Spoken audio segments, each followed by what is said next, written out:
Today we're going to be doing freezer paper transfers. So I just have this scrap of freezer paper, so you can see it's shiny on one side and it's just paper on the other. So you'll want to draw your design on the matte side, not the shiny side.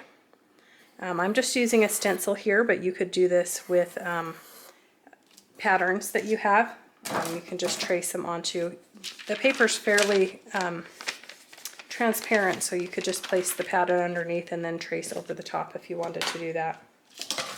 Then we'll just cut some of it off so we don't have a huge piece, and then we're going to be using an iron.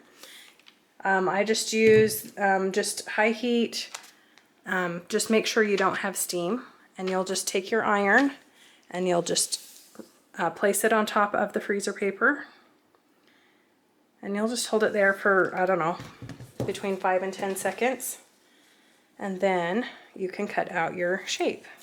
So I'm just going to cut it out. You can see that the paper sticks to it so that you can cut out your shape and you can get accurate results.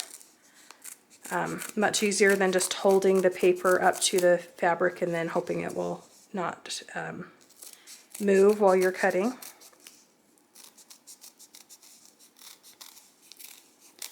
So then you can just cut it out.